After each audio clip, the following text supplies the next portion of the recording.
Hola chicos, ¿cómo están? En esta ocasión voy a seguir con los temas de reproducción. El tema previo está aquí en las tarjetas que aparecen en la parte superior, que tiene que ver con las estructuras del aparato reproductor masculino y femenino. Es importante saber qué cosas tienen y cómo funcionan, para eso se hizo esa otra clase o ese otro video en el que se les habla de las estructuras reproductivas, qué tienen, cómo funcionan, en qué consisten las diferentes estructuras, pero también ahora que ya saben qué tienen y cómo funcionan, tienen que saber de qué se puede enfermar eso que tienen. Y más adelante, después de que sepan de qué se puede enfermar, vamos a revisar eh, cómo pueden prevenir ese tipo de enfermedades. Entonces, pues revisando todo eso, vamos a estar tocando el tema de infecciones y enfermedades de transmisión sexual. Y se llaman enfermedades de transmisión sexual porque tienen que ver principalmente con la función de los órganos reproductivos, ya sea masculinos o femeninos. Pero antes de empezar con esto, necesito retomar una serie de cosas. Cuando ustedes piensan en los seres vivos, saben que existen varias características. Todos los seres vivos respiran, todos los seres vivos tienen metabolismo, todos los seres vivos se nutren, todos los seres vivos tienen eh, una regulación interna de su cuerpo que se conoce como homeostasis, metabolismo, irritabilidad. Todas esas características, que también ya habíamos platicado en algún momento, deben de ser consideradas dentro de algo que puede crear una enfermedad. Pero también hay otras cosas, unas estructuras que cumplen solo con algunas de esas características, no con todas, y que al no cumplir con todas, tenemos que cambiar para separar a los seres que sí se consideran como seres vivos y a los otros que se consideran como seres no vivos. ¿Y a qué me refiero con esto? Los seres vivos pueden pertenecer a cualquiera de los diferentes reinos pues, de la clasificación biológica, como el reino de las bacterias, Monera, de los hongos, fungi, de los protozoarios, protistas, por ejemplo. Y los no vivos pues pertenecen a algo que nosotros catalogamos como virus. Y digo nosotros porque conocemos esa clasificación desde, pues de forma reciente, pues desde el siglo, básicamente ya bien, desde el siglo XX. Entonces, ¿de qué se trata todo esto? Nosotros, como seres vivos, necesitamos alimentarnos, necesitamos respirar, necesitamos mantener nuestro metabolismo, las condiciones internas de nuestro cuerpo. Y somos un sistema que está en constante retroalimentación con el ambiente. Nos vamos ajustando al ambiente. Y en el ambiente están también otros seres vivos que pueden desarrollarse en el exterior, pero también en nuestro interior. Nuestro interior, a través de una cortada en la piel, a través de nuestra respiración pueden entrar algunas de esas estructuras vivas o no vivas, a través de nuestra alimentación. Cuando ustedes comen algo, una torta que está descompuesta o que tiene algún componente que ya no sirve bien, pues ustedes empiezan a desarrollar una enfermedad del estómago o una infección, le llaman en algunas ocasiones. Ustedes eh, puede ser que se corten, que no se laven bien una herida y empieza a desarrollarse ahí un proceso de cicatrización que no está completo, y eventualmente esa herida se puede infectar y pues crean estas secreciones que conocen ustedes como pus. Otra de las características principales de una enfermedad, por ejemplo, es que puede crear irritación. Les puede dar una dermatitis y su piel se enrojece, se llena de, eh, vamos a llamarlo, de granitos, que le llaman prurito, les puede dar comezón, les puede arder, pueden sentir que les quema. Hay muchas cosas que ustedes pueden sentir. Y ustedes van al médico, llegan al médico y el médico les dice, a ver, ¿por qué vienes? Y entonces ustedes le dicen, ah, llegué porque me arde la garganta. Y entonces el médico se enfoca en la garganta, no se enfoca en el dedo chiquito de su pie izquierdo. Entonces, me duele la garganta. ¿Y cómo te duele? Te arde si pasas comida al tragar alimento sólido, ¿qué es lo que sientes? Te molestan los alimentos líquidos, tienes dolor en los oídos, y les empieza a hacer una especie de cuestionario. Un médico se basa en lo que ustedes le dicen para empezar a catalogar más o menos qué posibilidad hay de que sea una u otra enfermedad.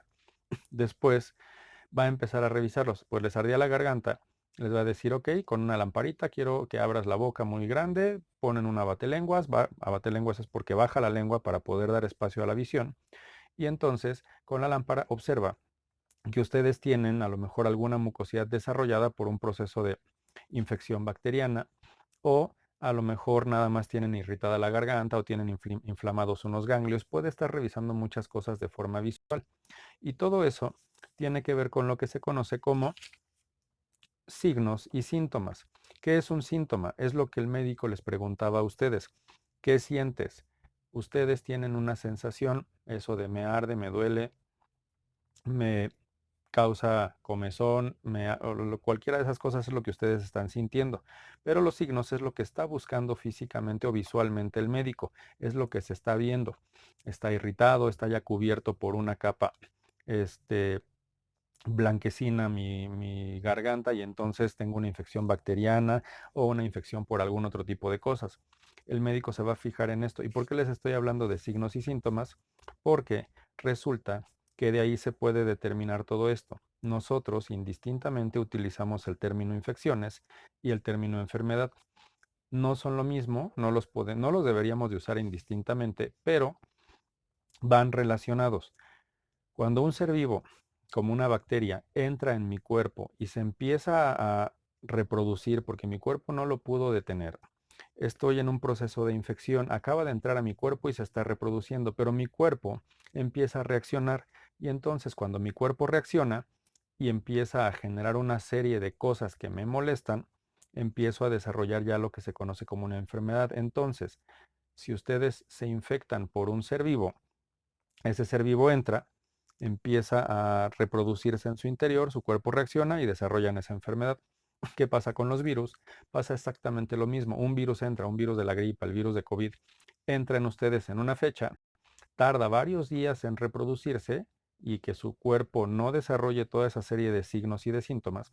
Y algunos días después, algunas horas después, algunos meses después, se desarrolla la enfermedad y es cuando se empiezan a encontrar una serie de signos y síntomas específicos para cada cosa. Las enfermedades de transmisión sexual también se conocen o comúnmente les decían enfermedades venéreas, pero lo importante aquí es que aprendan a reconocerlas a partir de todas esas series de signos y síntomas y es de lo que les voy a hablar ahorita. Entonces, pensando un poquito en, ¿dónde está? Acá está. En toda esta diferencia, digamos que las siglas para la infección son infecciones de transmisión sexual con siglas ITS y enfermedades con las siglas ETS, enfermedades e infecciones de transmisión sexual. Ustedes, pensando un poquito en eso, pueden pensar, ok, van al médico y el médico hace que ustedes eh, le digan qué sienten, qué tienen, les manda a hacer estudios y entonces después de esos estudios, el médico les dice, ¿qué crees que tienes esta enfermedad de transmisión sexual? Y en este caso, en este ejemplo, la chica dice, ¿qué? ¿Pero cómo? ¿Por qué tengo una enfermedad de transmisión sexual? Y ya la doctora le empieza a decir, pues porque le explica la situación y dice, pero es que este chico se veía muy limpio y tenía buena pinta, entonces no entiendo por qué. Pues bueno, no importa, una persona puede verse súper limpia, pero eso no significa que no puede, que esté libre completamente de alguna enfermedad o de una infección de transmisión sexual. Eh, y aquí aplica mucho el dicho este de caras vemos. Ustedes lo pueden completar si quieren. No lo completen, mejor póngale más abajo, no sabemos. Entonces, ¿cuáles son las enfermedades más comunes? Pues dentro de nuestro país, en México, tenemos muchísimas enfermedades. Hay más de las que yo tengo aquí listadas. Aquí solamente tengo 7. Pero las acomodé en forma de tener las primeras 4 creadas eh, a partir de un ser vivo, que en este caso, por ejemplo, están la clamidiasis, la gonorrea, la sífilis y la tricomoniasis. Cada una tiene un ser vivo diferente y este es su nombre científico. Las que están provocadas por seres no vivos son las 3 últimas, que son la herpes, que es por el virus de la herpes. Aquí están las siglas en inglés del virus del papiloma humano, HPV, pero se pueden utilizar también al revés. En español sería VPH. Eh, Se estila un poquito más el HPV como en medios académicos, pero bueno, eso es indistinto. Y el VIH, que es el virus de la inmunodeficiencia humana. Estos 3, digamos que son de los más comunes. Ahora, pasando a la primera, a la que era la clamidia o la clamidiasis, nada más para retomar, eh, cuando ustedes encuentran una CH en nombres científicos, se leen como C, no es che. Entonces esto no es chlamidia, es clamidia trachomatis. Y bueno, hay una serie de cosas que ustedes van a encontrar. Pero bueno, voy a seguir con esto. ¿Qué es la clamidia o qué es la clamidiasis? Es una enfermedad de transmisión sexual que se produce a partir de una bacteria que se llama Clamidia trachomatis. Se ha encontrado que en jóvenes, adolescentes principalmente y adultos muy jóvenes, aquí estamos con las fechas, con las edades de 14 a 19 años, uno de cada 15 jóvenes puede presentar la clamidia en cuanto a las que presentan infecciones de transmisión sexual. Es una, digamos, una enfermedad relativamente fácil de contagiarse, de encontrarse, pero no tiene muchos síntomas. Se dice que es como muy silenciosa. ¿Por qué? Porque se puede confundir con una serie de otras enfermedades. Por ejemplo, en el caso del aparato reproductor femenino, puede haber un flujo vaginal anormal. Como habíamos pensado en algún momento, eso del flujo vaginal anormal significa que empieza a haber alguna especie de irritación que puede provocar una sensación a lo mejor de ardor y se puede, o de comezón o de irritación leve, que puede hacer que tanto el hombre como la mujer sientan una sensación de ardor. Pero bueno, obviamente en el hombre es un poquito más notoria porque el hombre comparte la uretra para la parte sexual y la parte urinaria. En el caso de las mujeres, la uretra y la parte sexual, que sería la vagina, están muy cerca unas de la otra. Pero pensando un poquito en que esa clamidia entre dentro de la uretra del hombre, esa uretra está conectada hacia adentro con el conducto deferente y puede llegar hasta el epidídimo y entonces puede provocar una epididimitis. Todo lo que acaba en itis es una inflamación. Si ustedes tienen una dermatitis, es una inflamación en la piel. Si ustedes tienen gastritis, es una infección, una inflamación en el estómago. Si ustedes tienen colitis, es una inflamación en el colon. Si ustedes tienen mamitis, no se inflamó su mamá, es una inflamación de las glándulas mamarias. Pero entonces puede haber alguna secreción, es decir, que a partir de la uretra dentro del pene del hombre puede haber una secreción que puede ser de color más o menos blanquecina, pero también puede haber irritación en otras zonas del cuerpo. Esa irritación principalmente tiene que ver con dolor en el recto, pensando en que hay personas que hacen o practican el sexo anal y también puede haber esa infección en esas zonas. ¿Por qué en esas zonas? Porque todos los seres vivos que van a estar prácticamente creando este tipo de enfermedades o de infecciones, pues se reproducen muy fácil en tres condiciones: lugares oscuros, lugares calientitos y lugares húmedos. El recto, la vagina, la uretra en el caso del pene, la boca, en algunos casos esto llega a la garganta, en algunos casos pueden ser los ojos, digamos que pues son lugares húmedos que pueden estar oscuros y también calientitos por la temperatura corporal que nosotros tenemos. Y bueno, eventualmente, si esto se va desarrollando, puede crear algo que se conoce como enfermedad inflamatoria pélvica. Significa que se va a inflamar toda su pelvis porque está dañándose su aparato reproductor, ya sea femenino o masculino, y les va a crear un dolor abdominal principalmente o en la zona de la pelvis. Para que ubiquen, la pelvis es donde están sus huesitos de la cadera hacia la zona genital. ¿Y qué es lo que se ve aquí? Se ven prácticamente unas células que están prácticamente infectadas en unas zonas con la parte de la clamidia, que bueno, está aquí en esta zona que está señalada. Ahora, pensando un poquito en la clamidia, ¿qué es lo que puede pasar? Si no se trata a tiempo, puede crear un daño permanente en el aparato reproductor femenino porque esas bacterias empiezan a dañar los tejidos internos tanto de la vagina como del útero y eso eventualmente puede hacer que las mujeres ya no se puedan embarazar, que cambia el pH del flujo interno de la vagina y del líquido interno del útero y de las trompas de falopio. Y al cambiar la densidad, o el pH cambia la densidad y entonces el óvulo no puede avanzar sobre las trompas de falopio y entonces el embarazo se puede desarrollar fuera de la zona del útero, puede quedar dentro de las trompas de falopio y esas no son flexibles y eventualmente puede haber una hemorragia, entonces también puede terminar en la, en la muerte. Se recomienda que se hagan pruebas anuales cada año, hacer una prueba de si, bueno, obviamente si ya tienen relaciones sexuales o tienen una vida sexual activa, si son menores de 25 años. Y en el caso de que su pareja ustedes tengan ya una pareja un poquito más estable o ustedes tengan una infección de este tipo, las dos partes de la pareja se tienen que tratar. ¿Por qué? Porque si uno no se trata, si uno de los componentes de esa pareja no se trata, el que se cura, pues está libre de esa infección de ese ser vivo, pero el que no vuelve a reinfectar al otro y entonces se vuelve un cuento de nunca acabar. Ahora bien, ¿cómo se ve todo esto? Se ve de esta manera. En el caso de los efectos de la clamidia, les estaba comentando que en la trompa de falopio, pues empieza a estar mal ese flujo y ya no deja pasar a ese óvulo y puede causar una serie de cosas. Puede haber una serie de laceraciones o de llagas dentro de diferentes estructuras. Esto es la boca, oscuro, calientito y húmedo. Esto, desgraciadamente, así como se ve, es el ojo de un bebé.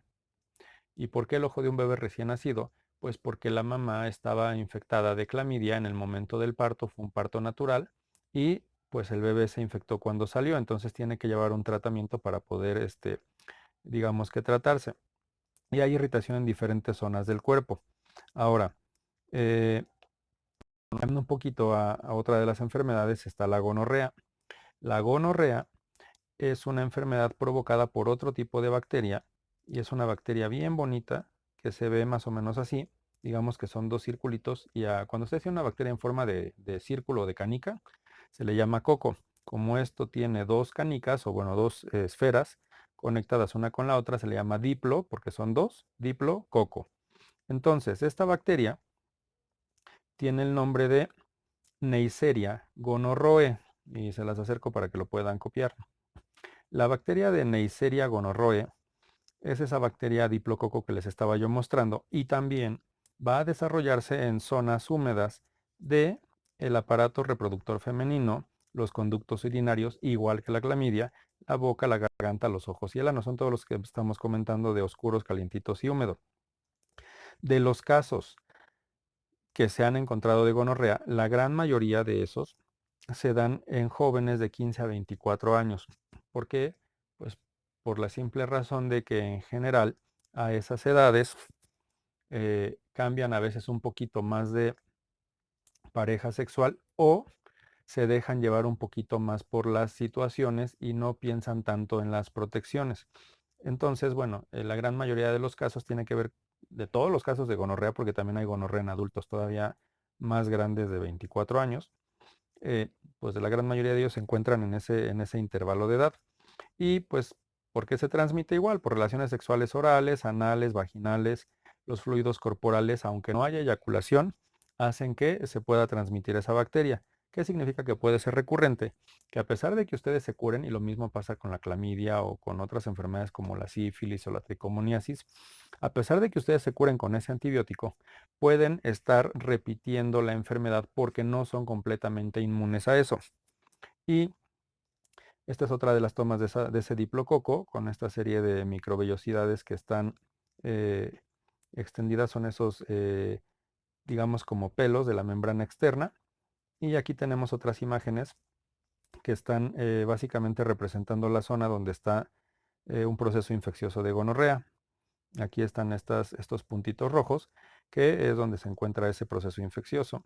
Ahora, eh, ¿cómo se puede identificar cuáles son los síntomas? ¿Qué es lo que siente la persona? Pues igual que con la clamidia, pero esto sí es un poco más fuerte. Habíamos dicho que la clamidia es una sensación ligera.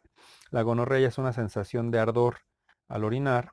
Tiene una secreción que puede ser, secreción es como una especie de pus que sale del aparato reproductor tanto masculino como femenino, que puede ser blanca, de color amarillento como de una mantequilla muy clarita o margarina, o una secreción verdosa que puede salir del pene, pero no sale inmediatamente después de que tuvieron la relación sexual. Pueden ser unos poquitos días o hasta 15 días para que se pueda desarrollar esa bacteria en el interior de su cuerpo y entonces es cuando empieza la secreción y van a tener un dolor o inflamación de los testículos porque empieza a avanzar otra vez pensando en los hombres por la uretra y luego conducto deferente hasta llegar a los testículos y pues necesitan un tratamiento de mucho tiempo, puede ser de meses de antibiótico bajo ciertas dosis especiales para que puedan eliminar toda la infección de todo el tracto reproductor. Ahora, en general, la mayoría de las mujeres no tienen muchos síntomas. Esto es un poquito más hacia los hombres, pero las mujeres también lo llegan a confundir, igual que la clamidia, con una infección vaginal o de las vías urinarias le llaman, y eso puede hacer que, como una infección cualquiera, empiece a aumentar el flujo vaginal, o pueden tener esos que le llaman manchones intermedios entre el ciclo menstrual, que también son hemorragias vaginales entre periodos. De un ciclo, de una menstruación a la otra puede haber algunos manchones intermedios, y puede ser también debido a esto. Pero también lo mismo pasa, empieza a crear una infección en el recto, picazón, o sienten que les pica la colita, como decía un comercial eh, de Vermox, dolores de sangrado y al hacer del baño, y eso también lo podrían en algún momento confundir con síntomas de hemorroides. Pero obviamente cada uno de ustedes sabe sus formas y su vida sexual, entonces podrían también considerar este tipo de situaciones. Y ahora, ¿qué pasa si la gonorrea avanza? Si no se tratan, puede haber complicaciones, igual permanente, daño permanente en el aparato reproductor masculino y femenino. Otra vez tenemos la enfermedad inflamatoria pélvica, ese dolor del abdomen y del... Pueden también desarrollar fiebre y abscesos internos. ¿Qué son esos abscesos internos? Son llagas o laceraciones adentro del aparato reproductor, tanto masculino como femenino. Y esas llagas, pensando en que llegan a infectar el útero, pueden provocar infertilidad o embarazo también ectópico, igual que la otra, por el cambio en el pH del líquido interior del útero. También, en el caso de los hombres, puede provocar esterilidad porque daña las estructuras del epidídimo, y el epidídimo es donde maduran los espermatozoides antes de poder terminar su desarrollo. Ahora, el problema con la gonorrea es que empieza a entrar a su torrente sanguíneo, y va a llegar a sus articulaciones, y entonces, una vez que llegó a sus articulaciones, empiezan a tener infecciones en la rodilla, perdón, inflamaciones en las rodillas, en los codos, en los hombros, en la cadera, en los tobillos, y eso ya es una infección muy avanzada y pueden llegar ustedes a morir. ¿Se puede curar? Sí, mediante tratamiento, pero como son muy específicas las cepas, se llama cepa a una variante de una bacteria. eh, se puede curar, pero el médico tiene que determinar qué antibiótico es el que les va a dar, y no decirle a sus amigos: ay, ¿qué crees? Yo me enfermé de gonorrea y a mí me dieron este tipo de antibiótico. Tú tómatelo y no vayas al médico. No hagan eso. Siempre tienen que ir al médico y no decirle al otro: ay, tómate, comparto de mi antibiótico. Eh, los antibióticos detienen a esa bacteria, pero no ayudan a reparar todo ese daño en los tejidos. Eso se hace mediante algunas operaciones, dependiendo del avance de ese daño, y ojalá y nunca lleguen a tener ese daño. Pero también hay algunas cepas que son resistentes a cierto tipo de medicamentos, y también, igual que en la anterior, se deben de someter las dos partes de la pareja a ese tratamiento. Y como se ve, pues una secreción muy, muy amarillenta, pero lo amarillento lo pueden ver en esta imagen. Esto es la cabeza de un pene, o el glande que le llaman, y se ve la secreción amarillenta. Pueden tener alguna serie de llagas. Esto también se puede confundir un poquito con algunas otras enfermedades.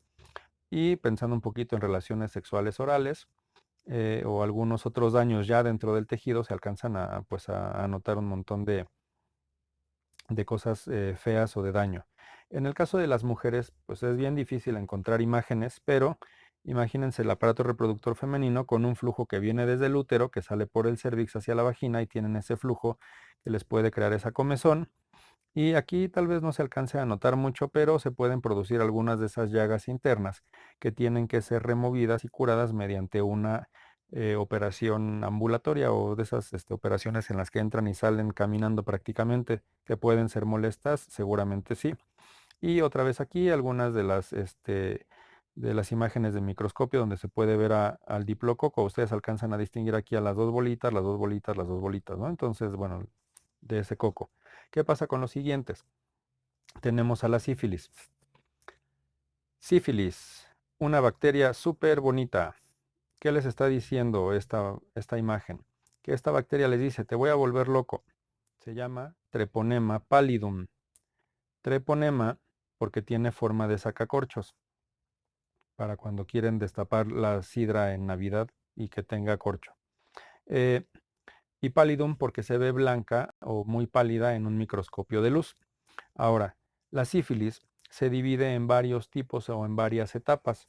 ¿Y por qué dice que los va a volver locos? Pues porque esta empieza a perforar con esa forma de sacacorchos y empieza a perforar tejidos, y uno de los tejidos que puede perforar es el cerebro. Y entonces ustedes empiezan a perder movilidad, empiezan a tener alucinaciones, empiezan a tener demencia, pero ahorita llegamos a eso. Eh, la sífilis se puede dividir en primaria y secundaria o inicial y avanzada, como ustedes la quieran llamar. Principalmente primaria y secundaria es lo que más se utiliza. Eh, Cuando ha habido sífilis o casos de sífilis, de todo el total de casos de sífilis, el 70% lo han presentado personas que tienen relaciones homosexuales.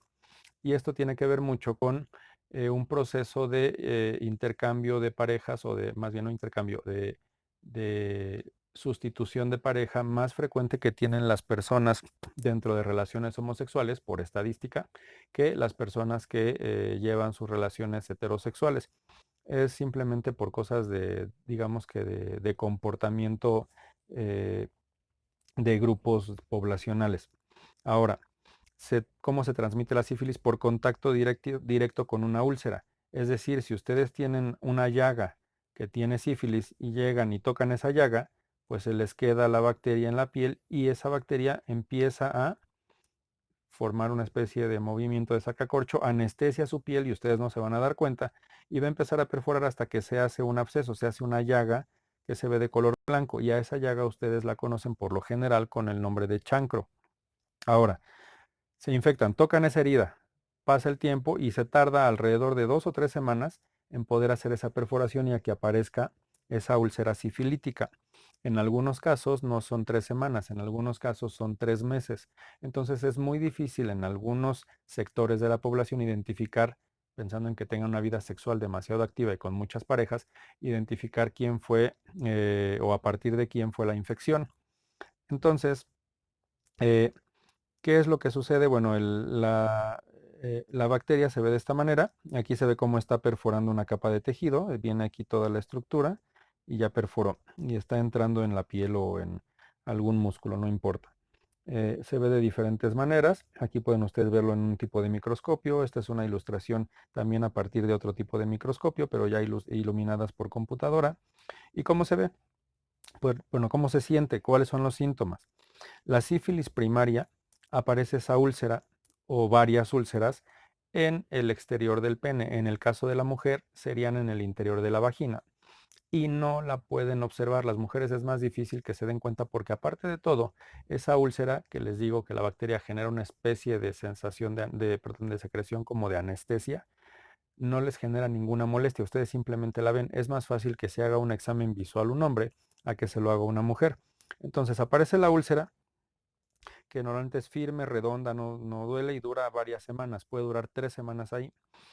Y si ustedes no la tratan, y me refiero a no la tratan, a no tomaron antibiótico porque no fueron al médico, no le vayan a poner Big Vaporub, porque luego lo usan para todo, o vaselina o alguna otra pomada. Este, Vayan al médico para que el médico tome una muestra de esa úlcera y la mande a una especie de estudio que es un cultivo para saber cuál variedad tienen y si es resistente a ciertos antibióticos. Pero bueno, ese tratamiento puede hacer que desaparezca la sífilis en ustedes. Pero si no la detienen, si pasa a la siguiente fase, puede provocarles otra vez erupciones en la piel, donde sea o con lo que sea que hayan tocado, en la boca, en la vagina, en el ano, las diferentes membranas. Y todo eso desaparece después de que, perdón, aparece después de que desaparece esa úlcera o ese chancro. Pero les digo, no les da comezón. Y luego empiezan a aparecer en las palmas de las manos y en la planta de los pies una serie de puntitos como de varicela. Y eso significa que la sífilis ya está pasando a la siguiente etapa, que es la secundaria.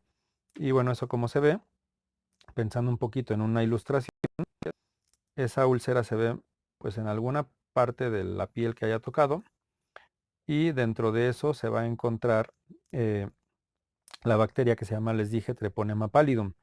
Pero bueno, ya a la hora de ver esa úlcera, cómo se ve esa úlcera, se ve más o menos de esta manera. Aquí tienen ustedes una imagen de la úlcera Acá tienen otra imagen de esa úlcera. Esta está demasiado grande, pero normalmente debe de ser redonda y no duele. Entonces se puede ver muy fea, pero puede no dolerles y entonces vayan al médico. Siempre la recomendación va a ser ir al médico. En algunos casos las erupciones de la piel se pueden parecer a la de la herpes simple, aunque esto no es fuego labial, eh, por la coloración y por las otras estructuras. Entonces, ¿qué pasa con la herpes secundaria? Pues entra en su cuerpo trata de reaccionar y empiezan a tener ustedes fiebre, se les pueden inflamar los ganglios linfáticos que están repartidos en diferentes partes del cuerpo.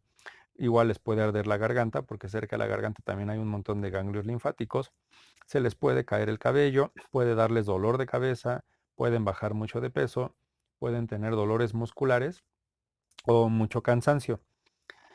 Y si ustedes no se tratan, ese tratamiento, sin tratamiento, va a pasar a una etapa que se le llama avanzada o latente. Entra en latencia, se guarda, como si ustedes hubieran dejado la computadora en hibernación, para que sigan imaginándoselo así. Se detiene todo y empiezan eh, a aparecer otros síntomas, pero esos síntomas aparecen después de mínimo 10 años o pueden ser hasta 30 años después de que ustedes se infectaron y que no se cuidaron y que no fueron al médico.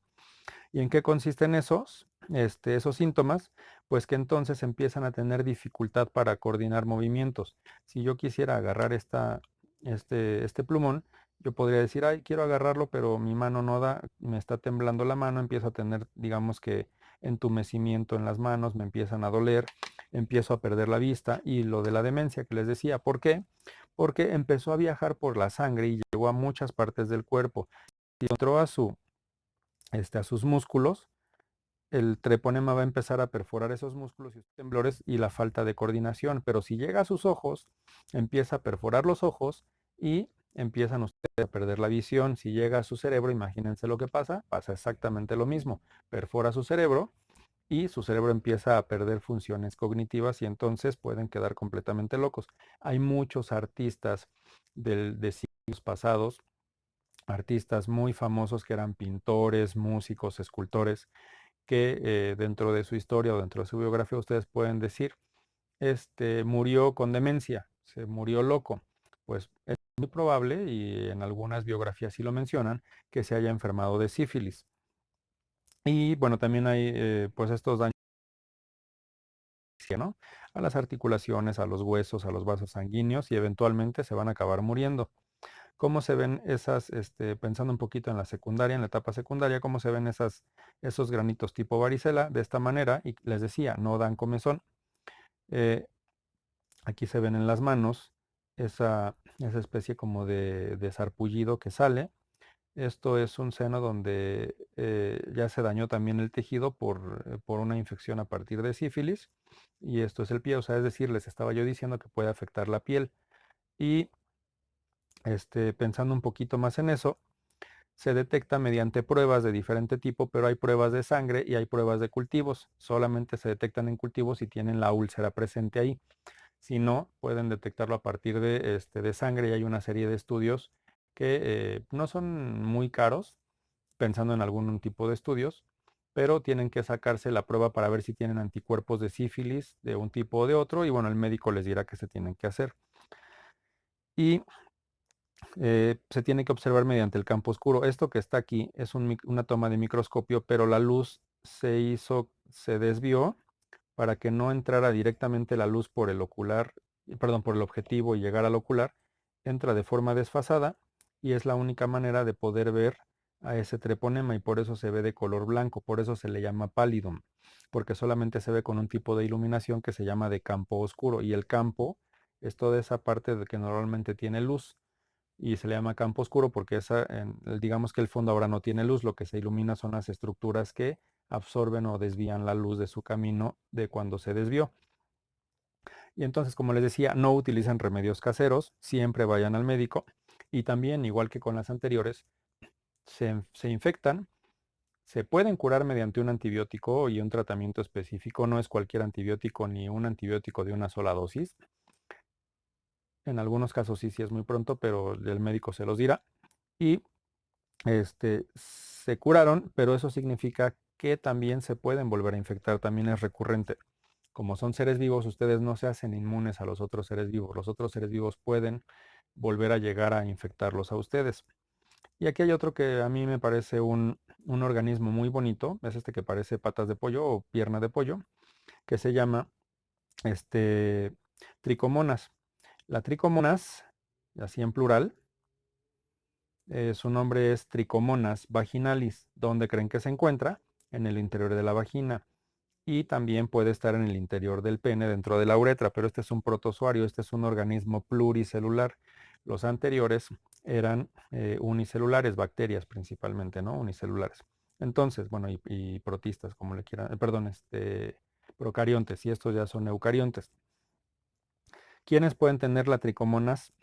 La tricomonas la pueden tener, les digo, tanto hombres como mujeres, pero es más probable encontrarla en mujeres, simplemente porque el tracto reproductor de las mujeres o esta parte de la vagina este, y del útero es un poco más oscuro, con un poquito más de espacio, con un poquito más de flujo que el interior de la uretra.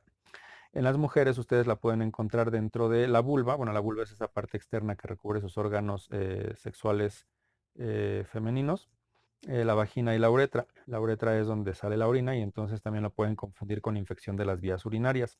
Y en los hombres, como les decía, dentro de la uretra. Se encuentra mucho en mujeres o en hombres también de hasta 50 años. ¿Y por qué les digo que es un organismo bonito?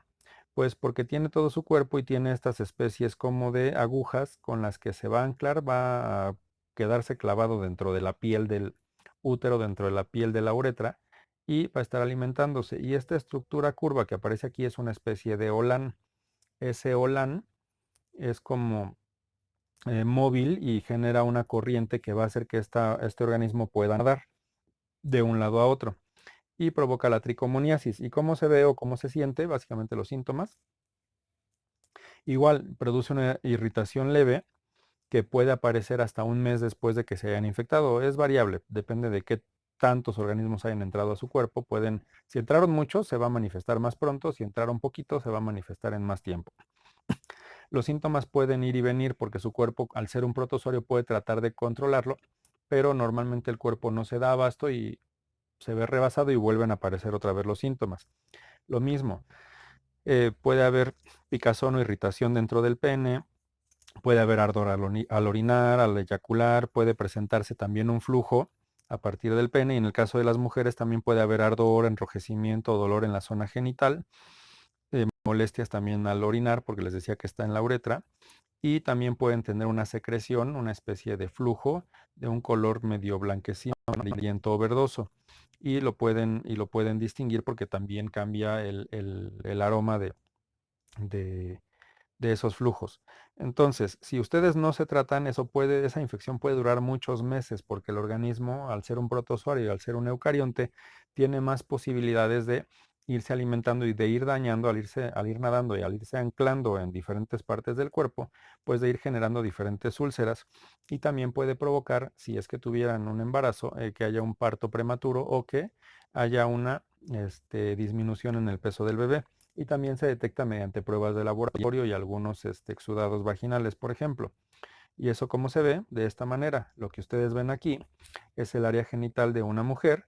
Estos son los labios mayores, aquí al interior están los labios menores, aquí está la uretra y acá arriba está la entrada de la vagina. Y ese flujo se ve blanquecino, pero les decía yo que es un organismo bonito porque tiene esos piquitos o esos tipo alfiler que se llaman axostilos, axostilos y estos flagelos que lo van a ayudar a moverse y la membrana ondulatoria. Entonces, básicamente esto es una cosa que mide 15 micras, es un protozoario muy chiquito, básicamente muy pequeño, pero al final de cuentas es un ser vivo que se puede tratar y bueno, y la enfermedad puede tratar mediante también tratamiento médico de antibióticos. Y llegando ahora sí a la parte de virus, la herpes genital es provocada también por el mismo virus de la herpes simple, que es el que provoca el fuego labial. Así como se ve el fuego labial, eso que tienen algunas personas en algunos momentos, el fuego labial es una infección por un virus y ustedes lo pueden obtener a partir del contacto de alguna persona infectada o del uso de sus utensilios. Pensando en las mujeres, pueden infectarse a partir de compartir los labiales y algunas otras cosas para maquillaje, pero ese fuego labial les causa irritación y sienten un ardor alrededor de los labios. Y ese virus ya se quedó allí infectando, pero su cuerpo puede cambiar las condiciones. Si ustedes tienen estrés, mala alimentación, a lo mejor sobreexceso para solearse, para exceso de fatiga, muchas condiciones diferentes, su cuerpo se debilita y el virus se manifiesta y entonces se les manifiesta todo ese ardor en la boca. Pues imagínense lo mismo, pero en el área genital. Eh, Cuando se presenta el virus de la herpes en otras zonas que no son el labial, puede ser en la zona genital, pues se le llama herpes genital y puede provocar esas ampollas en las diferentes estructuras del aparato reproductor masculino o femenino, en el recto también o en la boca, como ya había dicho. Y también puede darles fiebre o dolores o inflamación en diferentes glándulas y puede ser muy molesto seguramente para un montón de personas que lo pueden sufrir. Y los brotes van disminuyendo, como que se prende y se apaga, lo mismo que el fuego labial. No hay cura para esto, solamente hay un tratamiento con antivirales. Todos los virus infectan de una manera en que las células ya no se pueden básicamente salvar de ese virus y eliminarlo. El virus integra el material genético al material genético de las células. Si ustedes se infectaron de gripa una vez en su vida, van a estar infectados toda la vida, pero no van a desarrollar necesariamente la enfermedad. Cualquier tipo de virus hace exactamente lo mismo. El virus del papiloma, que es el virus del papiloma humano, también tiene la capacidad de infectar genitales, boca, garganta y va a desarrollar, bueno, lo que aparece aquí es una fotografía, digamos que de cómo se ve el virus y estas estructuras como estrellitas es la estructura con la que se pega a las células. Como tiene 5 lados o una estrellita se le llama pento y son 5 estructuras iguales. A esas estructuras se les llama meros o monómeros, dímeros, polímeros, eso lo han escuchado, pero estos son pentómeros, ¿no? Eh, entonces, el asunto es que el virus del papiloma humano existen muchísimas variedades, son más de 50 variedades y tienen una numeración y esa numeración siempre va a ir relacionada con estas siglas. HPV 16, HPV 14, HPV 18, 24, 36, 52. Los que son más peligrosos, pensando un poquito en la población mexicana, son el 14, el 16 y el 18. De esos se puede desarrollar cáncer cervicouterino. Digamos que es el único cáncer que se puede desarrollar a partir de una enfermedad de transmisión sexual. Estos no tienen síntomas, simplemente aparecen unas verrugas en la piel. Cualquier verruga que ustedes tengan en la piel, alguna verruguita, es provocada por alguna variante del virus, de un virus de papiloma. No todas son dañinas. Algunas de esas verruguillas se caen después de cierto tiempo. Algunas crecen mucho y luego se secan y se caen, pero no todas. Algunas, les digo, pueden derivar en, en cáncer cervicouterino. Y bueno, ¿cómo sucede esta infección viral? Aquí se alcanza a ver más o menos una mini estructura que sería un virus que está llegando a una célula. Ese virus inyecta su material genético dentro de la célula, se empieza a reproducir y la célula, al dejar a sus hijitos, al hacer el proceso de reproducción celular, empieza a sacar copias de ese material genético del virus y eventualmente se puede morir y se puede romper y otras células quedan infectadas. Entonces, son varias opciones y cada una de estas células infectadas va dejando hijitos infectados. Entonces, por ejemplo, aquí está una representación de cómo se ve ese virus. Aquí están todos los pentámeros que yo les estaba comentando. Estas son fotografías también de microscopio electrónico. Y esta es una caricatura que le dice la piel a ese virus del papiloma. ¿Quién te invitó a la fiesta? Y entonces este virus del papiloma le dice, querrás decir quién no me invitó. Todo mundo tiene alguna variante del virus del papiloma humano. Todo mundo tiene en algún punto algún tipo de verruga, pero esas verrugas genitales pueden provocar lo que les dije, esas infecciones que es más difícil de tratar porque el tipo de piel es diferente y este y en general, ahorita se los comento, pero se va transmitiendo porque durante la relación sexual hay un rozamiento de las estructuras genitales y básicamente las verruguitas se van desarmando en pedacitos, y de una mujer puede infectar a un hombre, y lo mismo, de un hombre puede infectar a una mujer. Y es muy difícil de controlar, pero pues se tienen que hacer estudios para saber qué tipo o qué variante del virus del papiloma es. Entonces, la mayoría de todas las infecciones van a desaparecer después de 2 o 3 años, y las que no se producen van a producir esas verrugas genitales. Si tienen ese tipo de verrugas por relaciones sexuales orales, pueden generarse verrugas en su garganta, y entonces se le llama papilomatosis. Osis es la terminación para una enfermedad respiratoria recurrente, es decir, tienen verrugas en la garganta. Puede haber esas verrugas en el cuello uterino y puede producir el cáncer que les decía, el cáncer cervicouterino, de vulva, de vagina, de pene o de ano, o el bucofaringio, pensando en que les quedaron esas papilas, sí, esas papilas dentro de la garganta. Y las verrugas también pueden aparecer muchos meses o hasta años después de haber tenido esa relación sexual. ¿Y qué es lo que sucede? Pues ustedes tienen la piel y se empieza a generar la verruga porque son células que están infecciosas y que empiezan eh, les digo, se desmorona un poquito esa verruga y empieza a dañar las células aledañas. Y pensando un poquito en el examen del Papa Nicolau, ese examen del Papa Nicolau lo que hace es revisar el cérvix. Esto es una vista como si el médico estuviera viendo a través de la vagina. El fondo de la vagina es donde empieza el útero, y un cérvix normal se ve rosita y liso, pero un cérvix ya dañado empieza a tener una serie de estructuras que se ven cada vez más rugosas hasta que se empieza a generar cáncer, y entonces es un problema tratarlo. Por eso es importante que el Papa Nicolau se lo hagan una vez que iniciaron su vida sexual activa, que ya tienen vida sexual activa, que se lo hagan cada 6 meses de preferencia, o al menos una vez al año. Y básicamente, cómo se ven estas verrugas, se ven de esta manera. Aquí aparecen algunas de las verrugas de forma muy... tienen diferente nombre, ahorita no se los voy a comentar, pero son verrugas más o menos planas. Son verrugas que ya no se ven tan planas, que se ven tridimensionales. Esto es una serie de verrugas dentro de un pene. Esta es una verruga dentro de la boca, pensando un poquito en el bucofaringio. Y por aquí tengo otra imagen de verrugas comunes, que esta es como del tipo más común que pueden encontrar cuando es el virus peligroso, que son unas verrugas que se ven como una especie de superficie levantada, plana, y bueno, con esta estructura, ¿no?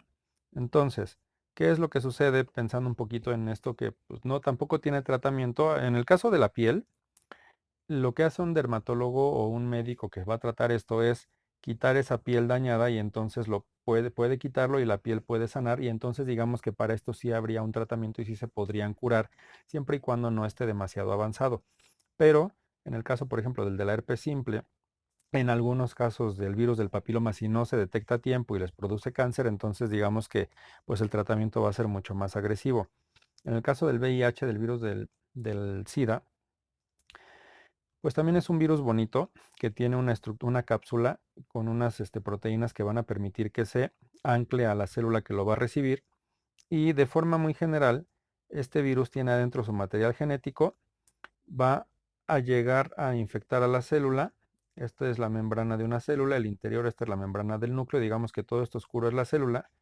Llega el virus del papiloma, se une con un receptor, y esto lo deben de saber porque a partir de que se empezó a hablar de COVID, saben que el COVID tiene una proteína que se llama Spike, y que entonces se va a anclar a una célula y la va a infectar. Bueno, entonces se infecta, se une a un receptor, y el virus lo que hace es inyectar su material genético. El material genético entra a la célula. Este material genético se transforma a un DNA que entra dentro del núcleo y utiliza el mecanismo de la célula para poder crear copias, pero infecta a todo el material genético de una persona. En este caso son los glóbulos blancos los que se infectan.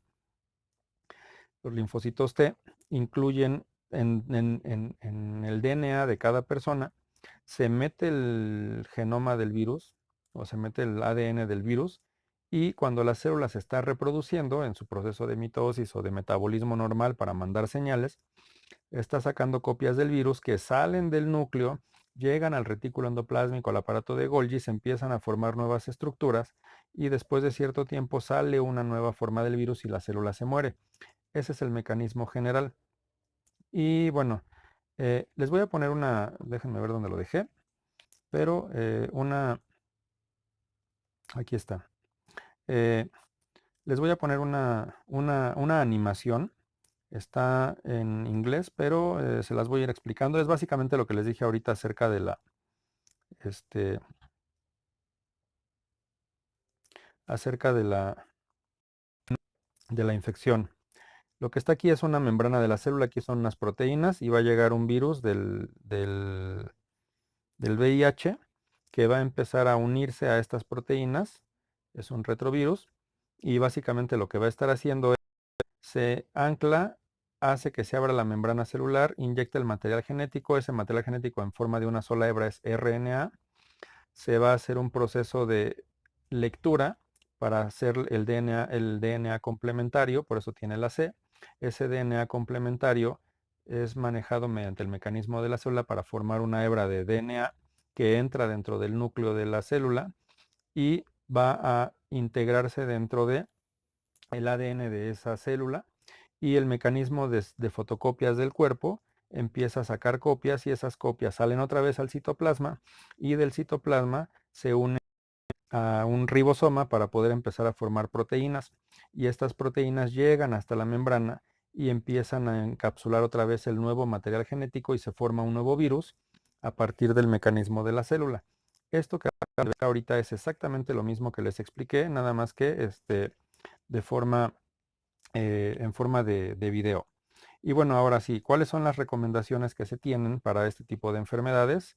Pues las recomendaciones más sencillas son, siempre utilicen algún condón al menos o un preservativo que va a ayudar mucho a reducir el contagio de las infecciones y enfermedades de transmisión sexual, pero el condón solamente va a proteger una zona del cuerpo. La otra zona que esté expuesta también pues puede infectarse, pero bueno, en general muchas de esas enfermedades se pueden prevenir mediante el uso del condón.